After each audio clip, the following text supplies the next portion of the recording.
इस दुनिया में कई तरह के नशे हैं। पैसा, पावर, शोहरत, नशा और भी बहुत कुछ। लेकिन इन सब में सबसे खतरनाक नशा है काम वासना का। ये वो आग है जो बाहर से नहीं दिखती, मगर भीतर ही भीतर सब कुछ जला देती है, आत्मा तक को। ये वो बीमारी है जो शरीर से नहीं, मन से शुरू होती है और अंत में इंसान को ही खा जाती है। जवानी का मौसम जब दस्तक देता है तो दिलों में मोहब्बत की कोमल कली खिलनी चाहिए, मगर अफसोस हमारे समाज ने इसे वासना की गंदी गली में धकेल दिया है। एक छोटी सी हंसी, एक गंदा झोंक, एक क्लिक पर आ जाने वाली नग्न तस्वीरें, और फिर वो दिन आता है जब मासूम उंगलियां मोबाइल स्क्रीन से फिसलती हुई गंदे वीडियो तक पहुंच जाती हैं। शुरुआत तो सिर्फ देखने से होती है, लेकिन फिर मन कहता है थोड़ा सा ही तो है यह, किसी को क्या पता चलेगा, और बस यहीं से शुरू होती है आत्मविनाश की कहानी। एक ऐसा चक्र जो हर दिन खुद को दोहराता है, हर रात एक झूठा वादा करता है कि आज आखिरी बार था, और हर सुबह वही गलती दोहराई जाती है। देखते ही देखते वो इंसान जो कभी हफ्ते में एक बार गलती करता था, वो अब दिन में 2-2, 3-3 बार खुद को खोने लगा है। शरीर थकने लगता है, मन बुझने लगता है, आंखों के नीचे काले घेरे आते हैं, आत्मग्लानि का जहर दिल में भर जाता है। लेकिन सबसे बड़ी बात यह है कि अब वह इस लत का गुलाम बन चुका होता है। अब उसे छुड़ाना आसान नहीं होता। अब उसके लिए हस्त मैथुन एक विकल्प नहीं, एक मजबूरी बन चुकी होती है। और जब यही इंसान गूगल पर जाकर पूछता है क्या हस्त मैथुन सही है, तो कुछ तथाकथित एक्सपर्ट कहते हैं हफ्ते में 1-2 बार करो तो ठीक है, लेकिन वह नहीं बताते कि जिस इंसान को पहले ही लत लग चुकी है वो हफ्ते में 1 बार कहां रुकता है। वो नहीं बताते कि यह एक बार ही उसके पतन की पहली सीढ़ी होती है। कोई यह नहीं बताता कि जिस वीर्य को हमारे आर्षि मुनियों ने तब से बचाया, जिस एक बूंद में जीवन की पूरी शक्ति होती है, वो एक एक बूंद यूं ही बहा देने से क्या क्या नष्ट हो जाता है। हर बार जब वह हस्तमैथुन करता है, उसके अंदर कुछ मरता है। उसकी ऊर्जा, उसकी इच्छा शक्ति, उसका आत्मसम्मान, सब कुछ टूटने लगता है। वो खुद को दर्पण में देखकर डरने लगता है। उसे लगता है कि कोई देख रहा है। उसे शर्म आने लगती है, लेकिन रुकना फिर भी नहीं आता। कभी कभी वह सोचना शुरू करता है मैं क्या कर रहा हूं, लेकिन फिर एक अधूरी फीलिंग, एक अधूरा सुख और एक फर्जी आनंद उसे फिर उसी अंधेरे में खींच ले जाता है। और फिर मन कहता है अब तो लत लग गई है, अब बचना मुश्किल है। पर यही वो पल होता है जब सवाल उठता है क्या वाकई इससे छुटकारा नहीं मिल सकता? क्या यह लत्ता उम्र तुम्हें तोड़ती रहेगी? क्या एक बूंद भी अब बच नहीं सकती? अब यही वक्त है जागने का। अब वक्त है उस आग को बुझाने का जो भीतर ही भीतर तुम्हें राख कर रही है। अब वक्त है खुद से लड़ने का, उस दानव से जो तुम्हारे भीतर पनप रहा है। अब वक्त है उस शक्ति को पहचानने का जो तुम्हारे भीतर सो रही है। गौतम बुद्ध ने कहा था इच्छा ही सभी दुखों की जड़ है। अगर तुम इच्छा को जला दो तो दुख भी जल जाएगा। और ये इच्छा, यह वासना यही तुम्हें भीतर से खा रही है, तुम्हें कमजोर बना रही है और तुम्हारा भविष्य, तुम्हारा आत्मबल सब खत्म कर रही है। अब वक्त है उस सच्चाई को समझने का जो कोई बताता नहीं, जो कोई दिखाता नहीं। अब वक्त है उस अदृश्य शत्रु को पहचानने का जिसने तुम्हारे अंदर घर बना लिया है, जिसने तुम्हें गुलाम बना दिया है। और आज इसी वीडियो में हम उसी शत्रु का सामना करेंगे, उसे पहचानेंगे, उसकी चालों को तोड़ेंगे और अंत में सीखेंगे कैसे हस्तमैथुन की लत से हमेशा के लिए मुक्ति पाई जाए और कैसे हर एक बूंद को बचाकर अपने जीवन को बदल दिया जाए। हस्तमैथुन एक ऐसा शब्द जिसे सुनते ही लोगों के चेहरे पर या तो शर्म की लाली आ जाती है या फिर मजाक में उड़ा दिया जाता है, लेकिन इसके पीछे छिपा है एक ऐसा कड़वा सच जो हर उम्र, हर वर्ग, हर समाज के कोने कोने में जड़े जमा चुका है। और खासकर आज की पीढ़ी जो तकनीक के समंदर में डूब चुकी है, वह इस लत के दलदल में इतने गहरे ढंस चुके हैं कि उन्हें खुद पता नहीं चलता कि कब यह आदत एक एडिक्शन बन गई। आइए सोचते हैं, एक 14-15 साल का बच्चा जो अभी तक यह भी नहीं जानता कि शरीर में जो बदलाव आ रहे हैं वह क्यों हो रहे हैं। स्कूल के दोस्तों से, मोबाइल पर वायरल जोक्स से, कुछ वेबसाइटों पर जाने से या इंस्टाग्राम के रील्स से धीरे धीरे वह जिस्मानी सुख की खोज में निकल पड़ता है। और यही वह पहली सीढ़ी है जहां वह खुशी के भ्रम में खालीपन के बीज बो देता है। कई लोगों के लिए यह एक नॉर्मल चीज बन चुकी है, सब करते हैं। इसमें क्या गलत है? हफ्ते में 1 बार करना ठीक है, जब तक बॉडी डैमेज ना हो तब तक सब सही है। लेकिन सवाल यह नहीं है कि आप कितनी बार कर रहे हैं, सवाल यह है कि आप किस दिशा में जा रहे हैं। कभी खुद से पूछा है कि उस 2 मिनट की राहत के बदले आप क्या खो रहे हैं? आपका समय, आपकी ऊर्जा, आपकी मतदानगी, आपका फोकस और सबसे ज्यादा आत्मसम्मान। क्योंकि जब यह आदत बार बार दोहराई जाती है तो इसका असर सिर्फ शरीर पर नहीं बल्कि दिमाग पर भी पड़ता है। विज्ञान कहता है हर बार जब आप हस्त मैथुन करते हैं और चरम सुख तक पहुंचते हैं तो आपके दिमाग में डोपामिन नाम का एक रसायन रिलीज होता है। यह वही केमिकल है जो ड्रग्स लेने पर रिलीज होता है। सोचिए, अगर दिमाग को रोजाना डोपामिन की जरूरत पड़ने लगे तो वह आपको क्या करेगा? वो आपको मजबूर करेगा।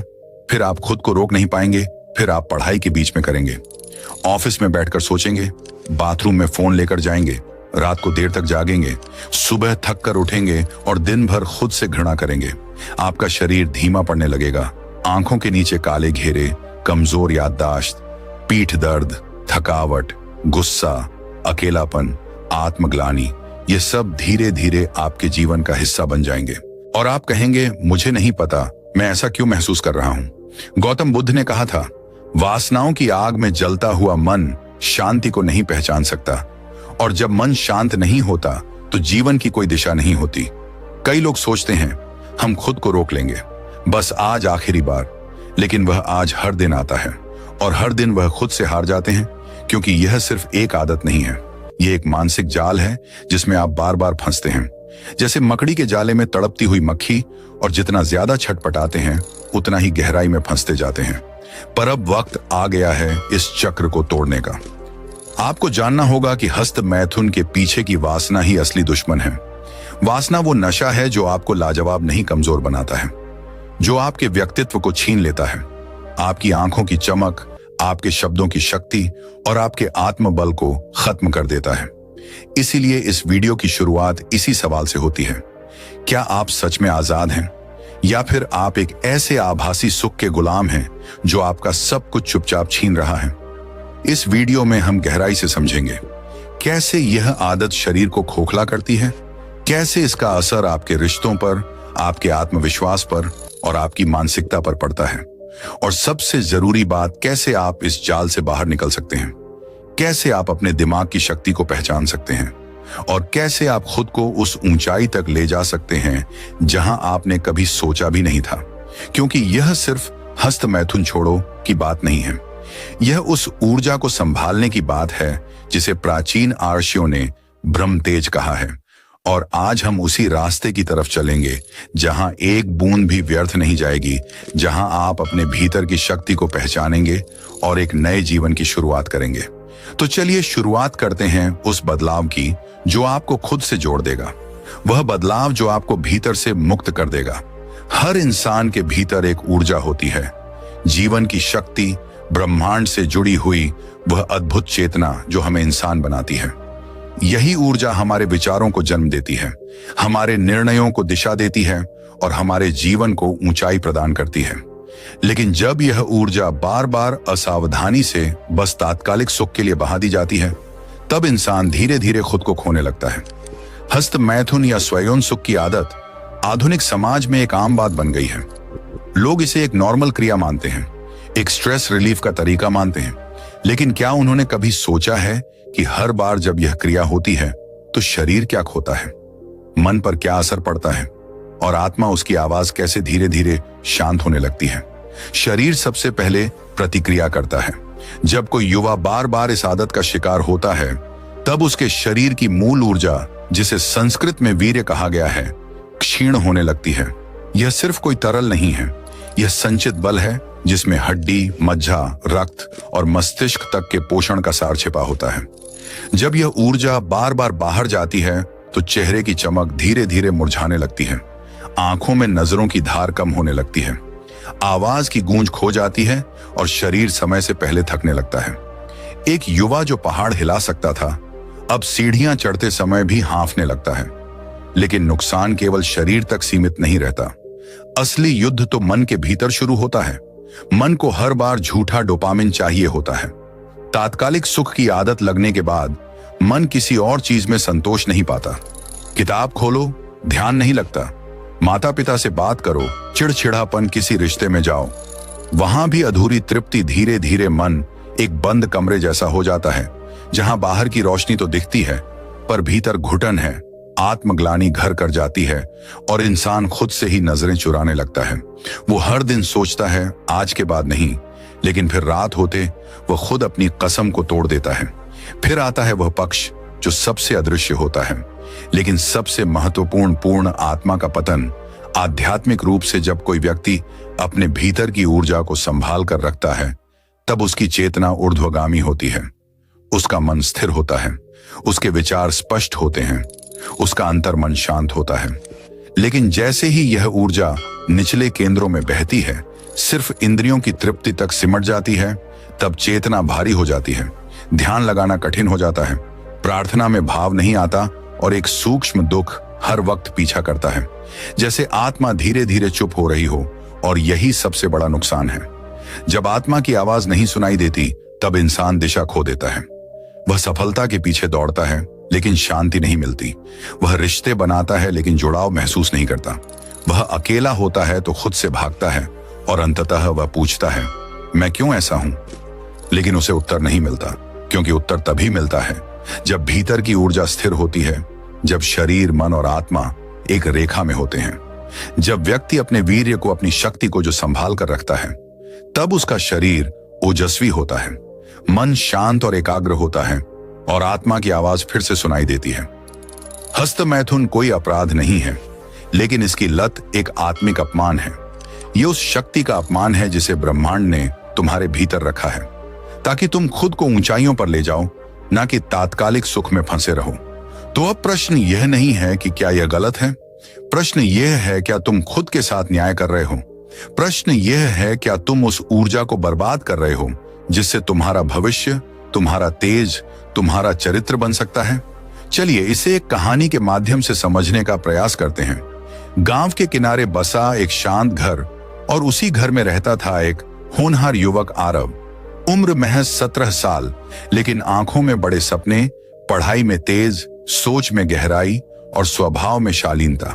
शिक्षक उसे भविष्य का नेता कहते थे और माता पिता उसकी आंखों में अपना स्वप्न देखते थे। पर एक दिन कुछ गलत हो गया। आरव के एक मित्र ने उसे मोबाइल पर एक वीडियो दिखाया। शुरुआत में उसे अजीब लगा, लेकिन जिज्ञासा ने धीरे धीरे उसे अपनी गिरफ्त में ले लिया। वो एक बार रुका नहीं, फिर 2 बार, 3 बार, और कब यह आदत बन गई, आरव को खुद भी नहीं पता चला। धीरे धीरे वह खुद में ही सिमटने लगा। क्लास में उसका ध्यान भटकने लगा। किताबें खुलती तो आंखें झपकने लगती, और आंखों की चमक वो अब केवल स्क्रीन की रोशनी में दिखती थी। रातें जागकर बीतती और सुबह खुद से नजर मिलाना मुश्किल हो जाता। माता पिता चिंता में थे। उन्होंने सोचा शायद पढ़ाई का तनाव है, लेकिन आरव जानता था यह तनाव नहीं, आत्मग्लानि है। वह हर रोज सोचता, अब नहीं करूंगा, यह आखिरी बार है। पर जैसे ही रात गहराती, उसका मन फिर वही रास्ता पकड़ लेता। फिर एक दिन एक साधु बाबा उनके गांव आए। उन्होंने युवाओं को बुलाकर एक छोटी सभा की। आरव भी किसी मजबूरी से वहां पहुंचा, लेकिन वह जो सुनने वाला था, उसका जीवन बदलने वाला था। बाबा बोले, वीर्य सिर्फ शरीर का रस नहीं है, यह आत्मा की ऊर्जा है। यह वही शक्ति है जिससे एक नया जीवन जन्म लेता है। अगर तुम इस ऊर्जा को संभाल कर रखो तो दुनिया की कोई भी शक्ति तुम्हें नहीं रोक सकती। लेकिन अगर तुम इसे इंद्रियों के पीछे बहा दोगे तो तुम खुद अपनी ही आंखों में गिर जाओगे। आरव की आंखें नम हो गईं। ऐसा लगा जैसे किसी ने उसके मन की गांठ खोल दी हो।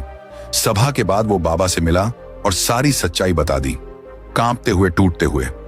बाबा मुस्कुराए और बोले, तू टूटा नहीं है बेटा, तू बस रुका हुआ है। अब चलने का समय है। पहले दिन एक व्रत लो, केवल एक दिन, फिर एक सप्ताह, फिर एक महीना, और हर सुबह उठकर सूर्य को प्रणाम करो, यह कहकर कि मैं आज अपनी ऊर्जा को संभालूंगा। ध्यान करो, मन को साधो और खुद को माफ कर दो। यह कोई युद्ध नहीं, यह जागरण है। आरव ने उसी दिन से शुरुआत की। शुरुआत में मुश्किल हुआ, शरीर तड़पता था, मन झूठे बहाने बनाता था, लेकिन आरव डटा रहा। उसने मोबाइल से ब्राउजर हटा दिए। हर रात सोने से पहले ध्यान करना शुरू किया।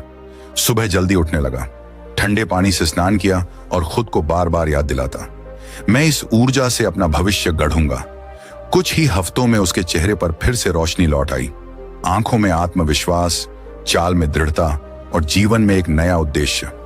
6 महीने बाद आरव वही लड़का था, लेकिन अब उसमें ओंज था, शांति थी और सबसे बड़ी बात, अब उसे खुद पर गर्व था। आज वही आरव दूसरों को जागरूक करता है, अपने जैसे लड़कों की मदद करता है जो इस अंधेरे में फंसे हुए हैं, क्योंकि वह जानता है अगर तुम अपनी ऊर्जा को बचा लो तो तुम खुद को बचा सकते हो। कई बार इंसान खुद को ही नहीं समझ पाता। वो जो कर रहा होता है उसे पता होता है कि वह गलत है, फिर भी करता है क्योंकि उसे लगता है कि यह छोटी सी बात है। मगर धीरे धीरे वही छोटी बात उसके आत्मविश्वास को निगल जाती है। हस्त मैथुन भी एक ऐसा ही धोखा है जो सुख के नाम पर हमें दुख की आदत दे देता है, और एक बार जब यह आदत लगती है तो यह धीरे धीरे शरीर से ज्यादा आत्मा को खोखला कर देती है। पर क्या इससे बाहर आना संभव है? हाँ, बिल्कुल संभव है।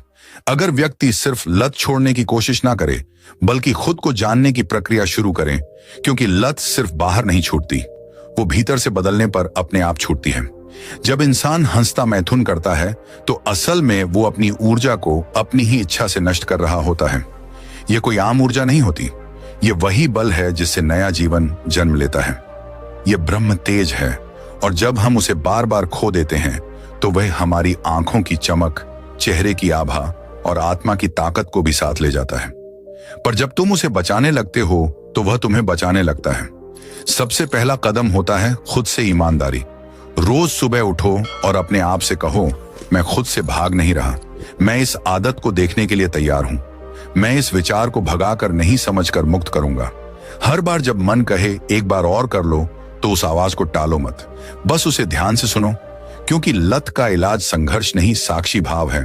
आंखें बंद करो, बैठो और उस उत्तेजना को सिर्फ देखो जैसे कोई नदी बह रही हो।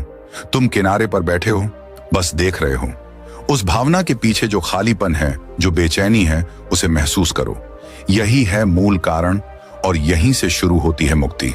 जैसे जैसे तुम उस भावना को प्रतिरोध के बिना देखने लगते हो, वो कमजोर होने लगती है और तब तुम इस ऊर्जा को वापस भीतर खींचने लगते हो। सिर्फ शरीर में नहीं, अपने विचारों में, अपने स्वभाव में, अपनी आंखों की गहराई में।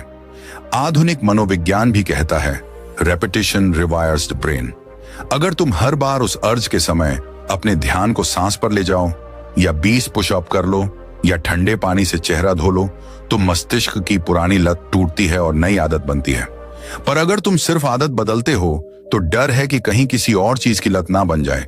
इसीलिए जरूरी है आध्यात्मिक परिवर्तन। सुबह ब्रह्म मुहूर्त में उठो, सूर्य को नमस्कार करो, गायत्री मंत्र या महामृत्युंजय जाप से दिन शुरू करो।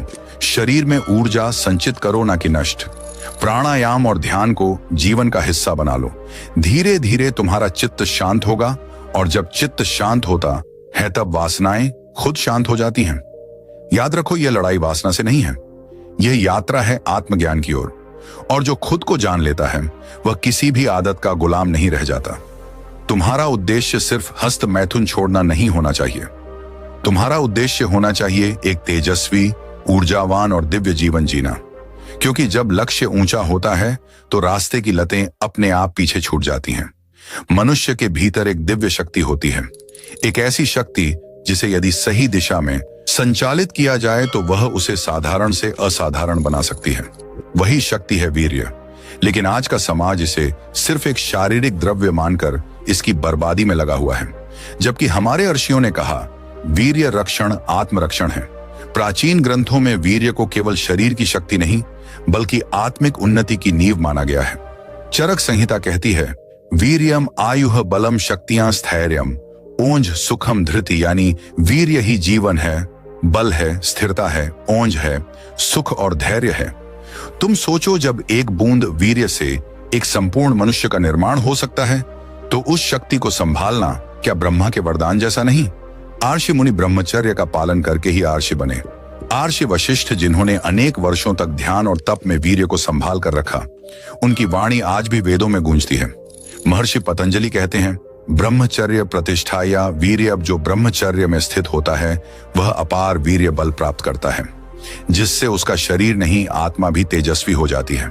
तुम किसी तपस्वी को देखो, उसकी आंखों में चमक होगी, वाणी में वजन होगा और उपस्थिति में कुछ ऐसा होगा जो तुम्हें झुका देगा। वो तेज कहां से आता है? वो आता है ब्रह्मचर्य के पालन से। आज विज्ञान कहता है कि वीर्य बनाने में शरीर की लाखों कोशिकाएं, प्रोटीन, विटामिन और जीवन शक्ति लगती हैं। लेकिन हमारे शास्त्रों ने यह हजारों साल पहले ही कहा था कि वीर्य सिर्फ शरीर से नहीं, मन और आत्मा से भी जुड़ा होता है। ब्रह्मचर्य यानी ब्रह्म के चारण में लगना, मतलब इंद्रियों को सिर्फ वश में करना नहीं, बल्कि उन्हें दिव्यता की ओर मोड़ना। स्वामी विवेकानंद ने कहा था, ब्रह्मचर्य के बिना कोई भी बड़ा कार्य संभव नहीं। उन्होंने युवाओं से कहा, अगर तुम 12 साल तक ब्रह्मचर्य का पालन करो तो तुम जो चाहो वो कर सकते हो। गौतम बुद्ध, जिन्होंने गृहस्थ जीवन छोड़ा, उन्होंने भी ब्रह्मचर्य को आत्म साक्षात्कार की सीढ़ी बताया। ब्रह्मचर्य कोई दमन नहीं है, बल्कि यह ऊर्जा का रूपांतरण है जिस ऊर्जा को लोग काम वासना में गवा देते हैं। उसी ऊर्जा को यदि ध्यान, साधना, सेवा और सृजन में लगाया जाए तो वह व्यक्ति देवता बन सकता है। एक बार किसी ने स्वामी रामकृष्ण परमहंस से पूछा, जब तुम वीर्य की रक्षा करते हो तो असल में तुम ओज की रक्षा करते हो। वही ओज जो तुम्हें निर्णायक बनाता है, वही ओज जो तुम्हारे चेहरे पर तेज लाता है, और वही ओज जो तुम्हारे जीवन को एक उच्च उद्देश्य की ओर ले जाता है। ब्रह्मचर्य पालन एक युद्ध है, लेकिन यह किसी और के साथ नहीं, अपने ही भीतर के अंधकार से लड़ाई है। जो इस युद्ध को जीत जाता है वह संसार नहीं, स्वयं को जीत लेता है। जब कोई युवक इस आदत में फंसता है तो शुरुआत में उसे लगता है कि यह सामान्य है, सब करते हैं, इससे क्या फर्क पड़ता है। लेकिन धीरे धीरे यह आदत एक लत बन जाती है, और फिर वही लत एक गहरी गुलामी का रूप ले लेती है, जहां इच्छा का कोई नियंत्रण नहीं रहता। मनुष्य खुद से हार जाता है, और तब शुरू होता है अपराध बोध, थकान, कमजोरी और खुद से नजरें चुराना। लेकिन यह बदलाव वहीं से शुरू होता है, जब एक दिन इंसान अपने आप से कहता है, अब बस, अब मैं अपने जीवन को यूं ही नहीं गवाऊंगा। इस आदत से बाहर निकलने की प्रक्रिया कोई जादू नहीं, लेकिन यह भी कोई असंभव युद्ध नहीं है।